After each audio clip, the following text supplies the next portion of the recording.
네, 대구 여목지역의 소식을 모아 전해드리는 마카다 뉴스 시간입니다. 지난달 의미 있는 재판 결과가 하나 있었습니다. 노숙자나 또 장애인들이 거주하는 복지시설이죠. 대구 시립희망원에 24년 동안이나 강제 수용돼 있던 피해자가 국가를 상대로 낸 손해배상 소송에서 승소했다는 그런 소식이 들어왔습니다. 네, 법원은 이번 소송을 국가 공권력에 의한 인권 침해로 인정하고 일부 승소 판결하면서 피해자들에게 13억 원을 배상하라고 판결을 내렸는데요. 어떤 이야기들이 얽혀 있는 건지 자세히 들어보겠습니다. 사건 소송 대리인 강수영 변호사 모셨습니다. 어서 오세요. 네, 안녕하세요. 전봉수님의 변호사 강수영 변호사입니다. 네, 반갑습니다. 오랜만에 또 저희 KBS 방송 네, 찾아주셨는데 라이브는 오랜만입니다. 반갑습니다. 자, 조금 오늘 무거운 주제라서 그렇습니다. 저희가 이제 웃음기를 좀 거두고 네. 본격적으로 얘기를 나눠보죠. 잠깐 우리 이채령 아나운서가 소개를 해줬는데 24년 동안이나 대구 시립희망원에 강제 수용이 됐었습니다. 너무 놀랐어요. 어떻게 24년 동안 이렇게 강제적으로. 그러니까요. 이게 대구에서 일어날 수 있는 일인가 정말 충격적이었는데 일단 이번 사건의 핵심 어떤 내용인지 좀 알려주세요. 네, 1998년 천안에서 있었던 일이에요. 근데 대구에서 또 사건의 무대가 옮겨지는데요. 천안에 있었던 한 발달 장애인이 한 9살 정도 지능을 가진 그 당시 나이로는 35살의 한 발달 장애인 전봉수 씨의 이야기입니다. 천안역 앞에서 이제 꼬마들하고 놀고 있다가 네. 어떤 이제 승려복을 입은 사람이 국밥을 사주겠다고 해서 따라 나서서 국밥을 먹었더니 이제 잠이 쏟아졌다고 해요. 못 참을 정도로. 네. 그래서 집에 데려다 주겠다라는 차를 탔는데 봉고차였는데 쇠창살이 있었다고 합니다. 네. 그래서 봉고차에 타자마자 이내 잠이 들었는데 눈을 떠봤더니 그곳이 바로 대구시립희망원이었던 겁니다. 예. 대구시립희망원의 입소 절차에서 가족들의 이름도 이야기하고 본인의 나이와 이름도 이야기했지만 불황인으로 취급을 당해서 그대로 입소를 당했고 독방에 바로 갇혔는데요.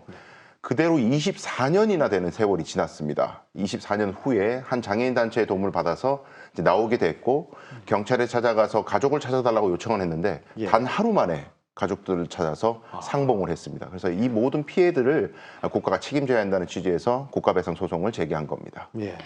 그러니까 가족들이 없는 것도 아니었고 가족의 이름도 정확히 알고 있었는데 피해자가 불황자라는 이유만으로 천안에서 대구까지 이동을 해서 또 시설에 강제 수용됐다는 거잖아요.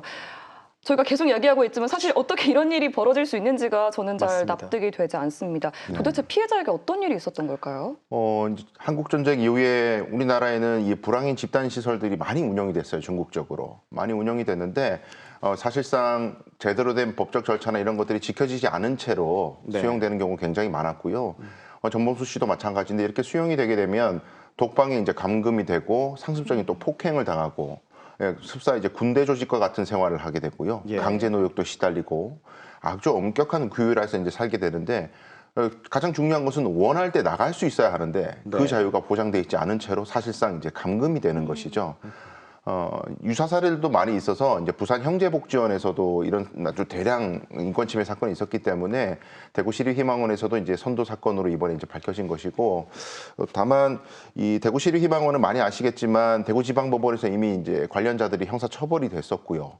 천주교에 위탁돼서 운영되던 시설이었기 때문에 천주교 교황까지 사과를 했었던 사건이었죠. 예, 얘기를 들어보면은 이제 강제적으로 납치되다시피 시설로 끌려오게 된 건데 정말 이게 국가가 자행했다는 사실이 더욱더 믿겨지지가 않습니다. 이번 소송 대리하셨는데 좀 이렇게 어떤 핵심 쟁점이 있었는지 좀 짚어볼까요? 처음에는 쟁점이 없을 줄 알았어요. 왜냐하면 진실화해를 위한 과거사 정리위원회라는 국가기관이 전봉수 씨 사안을 조사를 해서 인권 침해 사실을 진실이라고 인정을 했거든요. 그래서 더 이상 논할 바가 없을 거라고 생각했는데 의외로 소송에 나섰던 피고 대한민국은 이 진화위의 조사 결과를 정면으로 부인했어요. 부실 조사라는 취지로. 그래서 어떤 식으로 주장했냐면 대구역 앞에서 술에 취한 채로 노숙하던 사람이었고 대구시 공무원의 합동 단속에 단속이 되어서 본인의 의사를 물었더니 희망원에 가고 싶다고 해서 집어넣은 것이다. 이런 주장을 하게 된 겁니다. 아니 어디서 난 정보입니까 그 얘기들은? 이게 이제 대구시립희망원에 남아있던 상담 기록지라든지 그들이 작성했던 서류들이 있는데 거기에 작성된 거 보면 뭐 발견 당시 술 냄새가 났고 오찬에 입이 남루했고 온몸에 상처가 있었고 본인의 이름을 제대로 이야기하지 못하고 막 이런 내용들이 있어요. 이걸만을 근거로 해서 이 사람은 불황인이 맞았다. 그리고 본인이 가고 싶어 했다. 그렇게 주장한 건데 이거를 잘못된 정보라는 걸 밝혀내는 게 좀 관건이었겠네요. 네, 저로서는 천안에 살고 있던 사람이 대구에 아무 연고도 없는데 게다가 어린아이와 같은 지능을 가진 사람이 무슨 수로 대구시립희망원에 대한 정보를 알아서 원해서 갔겠느냐. 예. 돈도 없이 어떻게 오느냐. 그 주장을 했는데 뭐 취업을 위해서 왔을 것이다. 취업을 하기 위해서 아는 사람을 따라왔다가 돈이 떨어져서 천안으로 못 간 거 아니겠느냐. 뭐 그런 주장까지 하시더라고요. 그래서 굉장히 노여워했죠, 제가. 많은 주장들을 했고. 근데 마침내 이제 법원은 제 손을 들어준 겁니다. 예. 네, 이렇게 결론은 나왔지만 이야기를 쭉 들어보니까 지금까지 그 과정이 순탄치만은 않았겠다라는 네, 게 맞습니다. 느껴집니다. 대구 시립희망원 강제 수용자 가운데 국가를 상대로 소송을 제기한 건 이번이 처음이었고요. 네. 또 그래서 많은 관심이 쏠렸는데요. 이번 판결 내용 조금 더 자세히 들어볼 수 있을까요? 가장 중요한 것은 그 국가의 책임을 물은 것이기 때문에 이 국가가 불황인들을 강제로 잡아가지고 집어넣는 근거가 되는 법령이 있었어요. 그 법령 자체가 우리 법원이 판단하기로는 이건 헌법과 법률을 위반한 무효인 법규이다. 네. 영장도 없이 사람을 가둬서 강제로 수용시키는 것은 그 어떤 명분으로도 용납할 수 없다. 그걸 인정했어요. 그래서 그 규정이 있는 것 존재 자체가 대한민국의 책임 근거가 되는 것이고 네. 나가서는 그렇게 입소를 시켰더라도 가족이 있는 사람인지 아닌지 신원 확인을 제대로 했었어야 되는데 그 자체를 매우 게을리했다. 장애인의 말이었기 때문에 발달 장애인의 어눌한 말이었기 때문에 그냥 무시해버린 것이 아닌가 저는 그렇게 추정해서 강하게 주장을 했었고 예. 나아가서는 뭐 가족들이 적극적으로 찾지 않았기 때문에 24년이라는 시간이 흘렀다라는 책임전가 주장도 있었었는데 그 부분도 모두 부인이 됐고요. 그래서 법원은 결과적으로는 13억 원이라는 금액을 배상하라고 판결을 한 것입니다. 예. 뭐 하루 만에 아까 가족 찾았다면서요. 그렇다면 가족들도 그동안 애타게 이 피해자를 찾아다녔다는 건데 그렇다면 불황이로 볼 수 없다는 건데. 그렇습니다. 그렇죠. 어쨌든 국가가 항소를 포기한 거는 참 다행이라는 생각이 듭니다. 네. 그 13억 원을 배상하게 됐는데 어떤 부분이 가장 힘드셨습니까?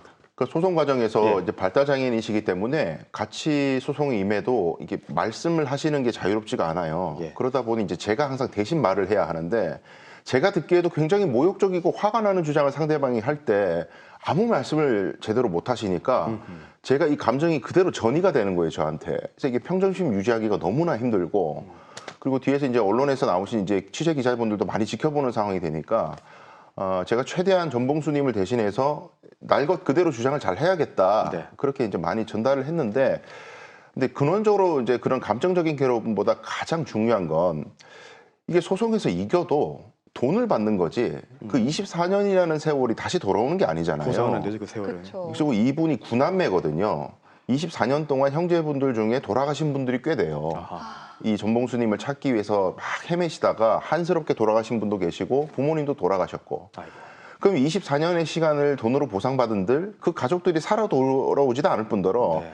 행복하게 가족들하고 살았던 그 유대 관계가 해체돼 버린다는 거죠. 이 시간이 많이 지났기 때문에 지금 상봉은 반갑게 했지만 그때의 생활이 다시 회복될 수는 없는 것이거든요. 네. 여기서 제가 법의 한계, 변호사로서의 한계 그런 것들을 많이 절감했습니다.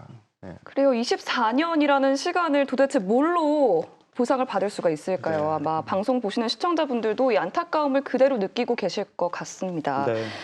그런데 사실 시설 강제 수용 문제는 대구만의 문제는 아니잖아요. 그럼 전 여기서 궁금해지는 게 국가 권력에 의한 인권 침해 관련해서 조례라든지 정책은 없는 건가요? 지금 실질적으로 와닿는 것이 없는 상태예요.